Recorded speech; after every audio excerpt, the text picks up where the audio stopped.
बहुत ही अच्छा जुगाड़ है ये। आज यहाँ पर हमें बहुत ही अच्छा कॉन्सेप्ट देखने को मिला। सो आना जी, बताइए कि क्या कुछ जुगाड़ हमें यहाँ पर देखने को मिलेगा? आप होस्ट भी कर रही हैं, अगेन आप होस्ट कर रही हैं।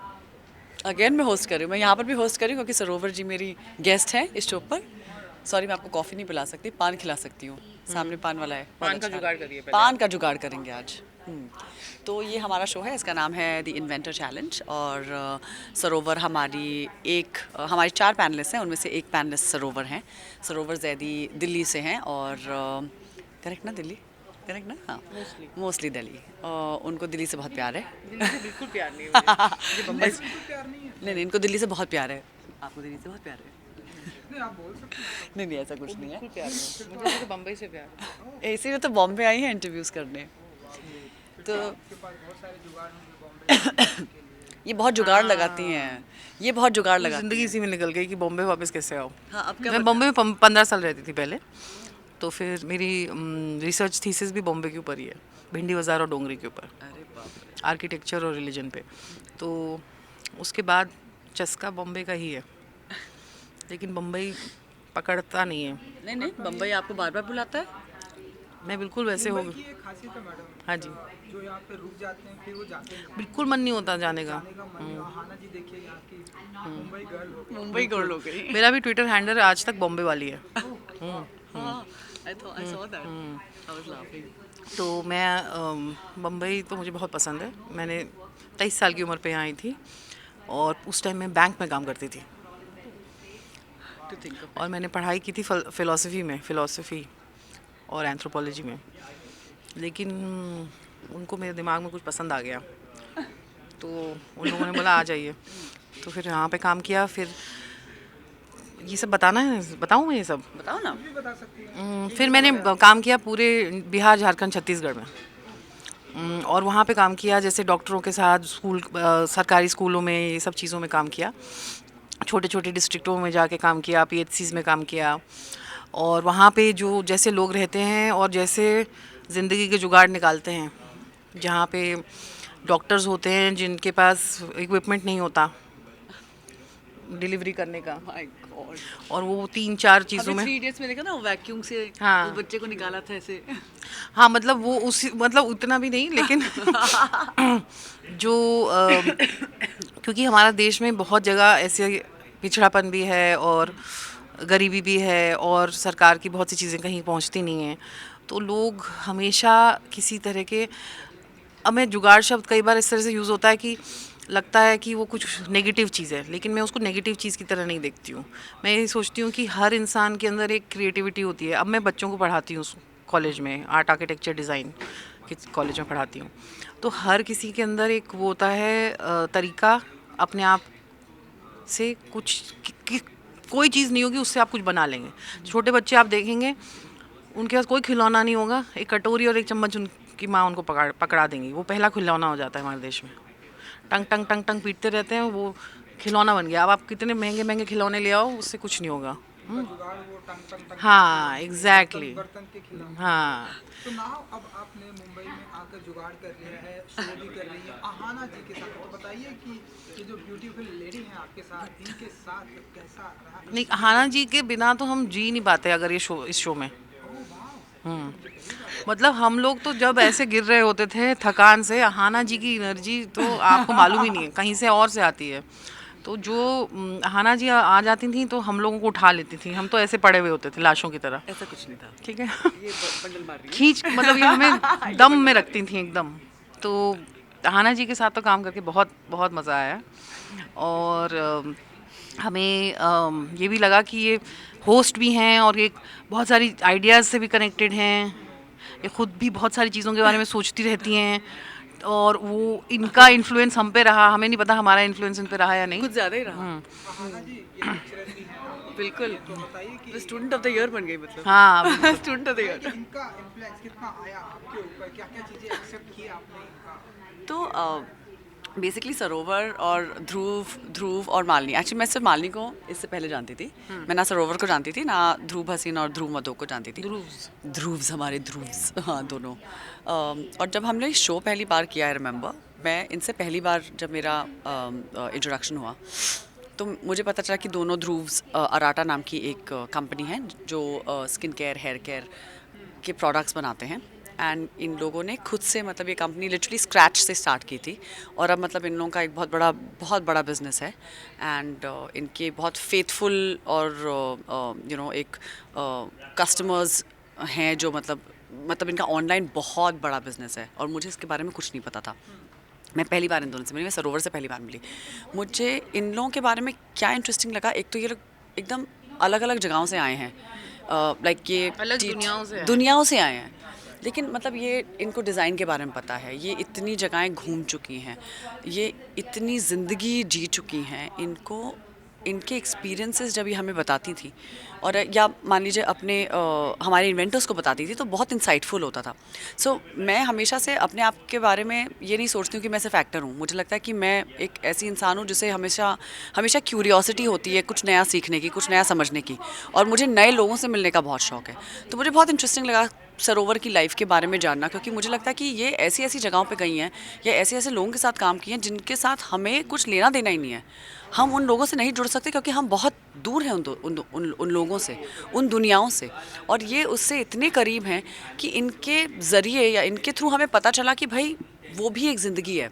जैसे ये सवाल जब ये करती थी किसी इन्वेंटर से उनकी डिज़ाइन के बारे में या उनके थॉट प्रोसेस के बारे में, और जो जवाब आते थे तो वो बहुत इंटरेस्टिंग और बहुत इनक्रेडिबल हो जाते थे, क्योंकि फिर वो हमें हेल्प करते थे कि भाई जब हम वापस आएँ तो हम भी इन्वेंटर से एक दो सवाल पूछ लें, क्योंकि by the end of the day ये रोज़मर्रा के लोग हैं। आप इनको रोज़ सड़कों पे देखते हैं या आप इनको रोज़ लोकल ट्रेन में जाते हुए देखते हैं, लेकिन फिर भी इन्होंने कहीं ना कुछ जुगाड़ बिठाया और एक ऐसी चीज़ बनाई है जो हम अपनी रोज़मर्रा की ज़िंदगी में इस्तेमाल कर सकते हैं। तो मुझे इन लोगों से मिलकर बहुत इंटरेस्टिंग लगा, क्योंकि दोनों ध्रुव भी मतलब एक ऐसी जगह से आए हैं जहाँ पर उन्होंने अपना खुद का एक प्रोडक्ट या एक खुद का बिज़नेस शुरू किया है। फिर ये वहाँ से आई हैं जहाँ पर ये इतने सारे लोगों से इंटरेक्ट करती हैं। मालिनी आई हैं मीडिया से।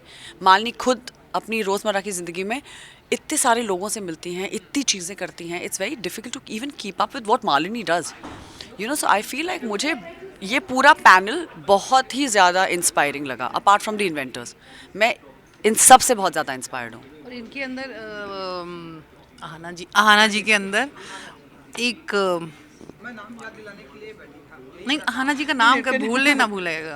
वो नहीं भूलेगी। तो आहाना जी के अंदर एक जैसे एक वो कहते हैं ना, एक इनेट जिज्ञासा है दुनिया के बारे में, लोगों के बारे में एक है, और उसके लिए वो बहुत लगी रहती हैं। ऐसा नहीं है कि वो पीछे से देख रही हैं, वो साइड सिटर नहीं है। तो वो बात करेंगी, आपसे पूछेंगी, बहुत सारे क्वेश्चंस पूछेंगी आपकी लाइफ के बारे में, आपके एक्सपीरियंसेस के बारे में, और वो आपको अपने जाल में फंसा भी लेंगी थोड़ा बहुत। जाल में फंसाया मैंने आपको। तो अभी इन्होंने अपना घर डेकोरेट किया, तो मैं इंटीरियर्स में भी पढ़ाती हूँ, इंटीरियर डिज़ाइन में, तो इस पे भी बातें हुई हमारी। इन्होंने अलग अलग जगह से चीज़ें बनवाई, लगवाई। तो ये सारी चीज़ें जो हैं वो उनकी जो दुनिया में इस चीज़ का इंटरफेस था, डिज़ाइन का, इन्वेंशन का, उसके बारे में भी हमारी बातें हुई। तो ये एक और पूरा पैनल ऐसा है कि मेरे लिए भी बिल्कुल अलग अलग दुनियाएं हैं। एक चीज़ मुझे ये बहुत अच्छी लगी इन्वेंटर चैनल के बारे में कि उन्होंने जैसे कि सिर्फ एक ही दुनिया के लोगों को नहीं बुलाया, सब अलग अलग दुनियाओं से आते हैं। कोई बिजनेस वेंचर एंटरप्रेनर लेवल है, कोई सोशल मीडिया इन्फ्लुएंसर हैं, मालिनी जी जैसे। मैं मेरा काम है बच्चों को पढ़ाना कॉलेज में। मैं 10 साल से नियरली यही कर रही हूँ। उससे पहले मैं दूसरे काम करती थी, देश में अलग अलग जगह जाती थी, काम करती थी। फिर मेरा इंटरेस्ट डिज़ाइन, आर्किटेक्चर और इस सब में आया, तो फिर मैं इस फील्ड में आई। तो ये एक यूनिक कॉम्बिनेशन बना। बहुत ज़्यादा। और Aahana ji is the cherry on the pie. Cherry you are looking like the cherry today. Sarovar ji, lecture देने में, बच्चों हाँ। को पढ़ाने में ज़्यादा मज़ा आता है आपको या ऐसे शो करने में? देखिए, मैं आपको एक बात बताती हूँ। मैं बहुत सादी बात है। तो पिछले साल जैसे डिज़ाइन स्कूल्स होते हैं, आर्किटेक्चर स्कूल्स होते हैं, बहुत अलग अलग तरह के इस तरह से रिलेटेड चीज़ें होती हैं। मैंने पिछले साल कम से कम 10-12 जूरीज़ करी। जूरीज होती हैं, जैसे बच्चे अपना फाइनल डिज़ाइन देंगे, या उन्होंने एक इलाके की स्टडी की होगी, एक मार्केट की स्टडी की होगी, उसमें कोई डिज़ाइन इनोवेशन देखा होगा, ठेले वालों के लिए कुछ अलग अलग चीज़ें करते हैं बच्चे। आपको मतलब हमारी इमेजिनेशन में भी नहीं है, उनको आप थोड़ा सा इंट्रोड्यूस करो कोई आइडिया, उससे वो कहाँ से कहाँ ले जाएंगे। तो मैं इस तरह की चीज़ें बहुत करती हूँ, क्योंकि मुझे ये जिज्ञासा है कि दूसरे कॉलेजों में क्या पढ़ाया जा रहा है। एनआईडी जो बड़े बड़े दिल्ली के बाहर के कॉलेज हैं, अहमदाबाद के, बैंगलोर के, तो मैंने इस तरह की बहुत जूरीज़ की। और उसके बाद मुझे ये आया तो मैंने बोला ये एक और जूरी है, इसमें सिर्फ थोड़ा मेकअप ज़्यादा करना पड़ता है, लेकिन बाकी वैसे मेरे लिए यही था कि मैं एक और जूरी कर रही हूँ और एक और पढ़ाने की जगह मिलने लगी है मुझे। और मुझे ये कभी मुझे आप कहीं भी बिठा दोगे ना, मेरी क्लास शुरू हो जाएगी, इसलिए वो थोड़ा डेंजरस भी होता है, फिर मुझे अपने आप को रोकना भी पड़ता है। तो मुझे पढ़ाने का बहुत शौक़ है, मुझे बहुत मज़ा आता है, और मुझे लगता है कि और पढ़ाना ये नहीं कि जी किताब खोलो और वो किताब से पढ़ रहे हैं, वो आपका लॉन्ग टर्म दिमाग पे असर होना चाहिए। और ये भी होना चाहिए, क्योंकि मेरे एक टीचर ने मुझे समझाया था कि जो एक अनंत गिफ्ट होता है, वो टीचर स्टूडेंट को देता है नॉलेज के through. It's a infinite gift. और वो और ये नॉलेज जो, ये मेरी नॉलेज नहीं है, ये नॉलेज बहुत सारे एक्सपीरियंसेस लोगों की, ये एक इंसान के ऊपर नहीं बैठी होती ये चीज़, वो ये नॉलेज बहुत जगहों से आ रही होती है। और जैसे इन्वेंटर चैलेंज में भी मुझे वापस वो नॉलेज वापस भी मिलती है। जब आप पढ़ाते हैं तो आपको हर लोकेशन से वो आपका अपना नॉलेज इन्हांस करता है वो। तो इस तरह से मुझे जैसे इन्वेंटर चैलेंज में इतने अलग अलग तरह के लोग मिले, इतने अलग अलग तरह के पार्टिसिपेंट्स, तो मुझे एक और वो मिला कि यार इससे भी मैं क्या क्या सीख रही हूँ, मेरे दिमाग के डायमेंशंस चेंज हुए। क्लास तो आप अच्छी लेती थी वहाँ पर भी। हाँ, बहुत ज़्यादा। आप अच्छी बातें करने से लग रहा है कि क्लास। अरे हम सब सुनते थे सरोवर क्या बोलने वाले, अब सरो बोलेगी, अब सरो सुनो। चलिए सरोवर जी, हाना जी, ऑडियंस को कुछ कहना चाहेंगे जिस तरह का ये शो आ रहा है? हाँ, प्लीज़ देखिए, बहुत ज़्यादा इंस्पायरिंग शो है ये। यहाँ हमेशा हाँ, एक कैमरे का फ्रेम होता है, उसमें रहना होता है, उससे बाहर नहीं।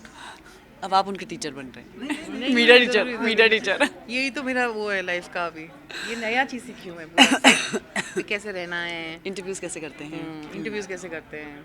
आप इंटरव्यू करा नहीं रही हैं, पूछ रही हैं, अब आपसे पूछ रहे हैं। हाँ जी। सो इन्वेंटर चैलेंज 27 तारीख को रिलीज़ हो रहा है कलर्स इन्फिनिटी पर, और ये इनके यूट्यूब चैनल पर भी आएगा। ये एक बहुत ही इंस्पायरिंग शो है, और मैं ये सिर्फ इसलिए नहीं कह रही हूँ क्योंकि मैं इसका एक भाग हूँ। जब हमने ये शो शूट किया तो हम ऐसे ऐसे लोगों से मिले हैं जिनकी कहानियाँ ना कि आपको इंस्पायर करती हैं, आपको ये भी सोचने पे मजबूर कर देती हैं कि ये एक छोटा सा जुगाड़ था और ये मेरे दिमाग में कैसे नहीं आया, और इस लड़की या इस लड़के ने या इस इंसान ने इस छोटे से जुगाड़ को, एक आइडिया को, एक प्रोटोटाइप बनाने की हिम्मत और क्षमता रखी। और ये एक बहुत बड़ी बात है जब आप किसी चीज़ के बारे में सोचते हैं और वो एक्चुअली आप बनाने की हिम्मत रखते हैं। और मैं इसलिए ये कह रही हूँ क्योंकि हमारे शो पर 8 साल के बच्चे हैं, 10 साल के बच्चे हैं, 15 साल के बच्चे हैं, तो मुझे लगता है कि देश अच्छे हाथों में है। और इस शो ने मुझे बिल्कुल कन्विंस कर दिया है कि there are people who are wanting to change the lives around them, और वो लोग अपनी ज़िंदगी बदलने की हिम्मत रखते हैं। प्लीज़ देखिए, ये शो आपको बहुत इंस्पायर करेगा, इसने हम सबको इंस्पायर किया है। और मैं ये सिर्फ खुद के लिए नहीं कह रही हूँ, मुझे पता है कि सरो भी पूरी तरह से मेरे साथ अग्री करेंगी जब मैं ये कहती हूँ। सरोवर जी, बस जो बच्चों को आप पढ़ाती हैं फिर उन्हें कुछ मैसेज देंगे आप, जो आपको इस शो के जरिए आपको देखने वाले हैं? हाँ, तो मैं तो पहली चीज़ जो हमेशा सारे स्टूडेंट्स को बोलती हूँ कि एक तो जब कोई पढ़ा रहा हो तो आ जाया करो पढ़। पहली चीज़, पहला गेम ये होता है कि पहले आ जाओगे, उसके बाद देख लेना तुम्हारा दिमाग का आइडिया कहाँ जाता है, क्या क्रिएटिविटी आती है, लेकिन आ जाया करो, क्लास में आ जाया करो। उसके बाद तुम्हारी मर्ज़ी पे तुम कितने क्रिएटिव हो, क्या बनाते हो, इन्वेंशन करते हो नहीं करते हो, वो तुम्हारे भरोसे। एक इन्वेंटर चैलेंज के बारे में जो चीज़ मैं बोलना चाहूँगी कि मुझे इसमें ये बहुत अच्छा लगा कि इसमें अलग अलग दुनियाओं से लोग थे पार्टिसिपेंट्स में भी। जैसे बहुत सारी औरतें थीं जो सिर्फ घर के काम में हमारे देश में उनके ऊपर पर्दे डले होते हैं एक तरह से, तो उनको भी एक जगह मिली जिसमें वो अपने आइडियाज़ रख पाएँ। और जो रोज़मर्रा की ज़िंदगी से चीज़ें जुड़ी होती हैं उसके बारे में उसको इन्वेंशन लेवल तक लाने के लिए ये स्पेस बहुत इंटरेस्टिंग लगी मुझे।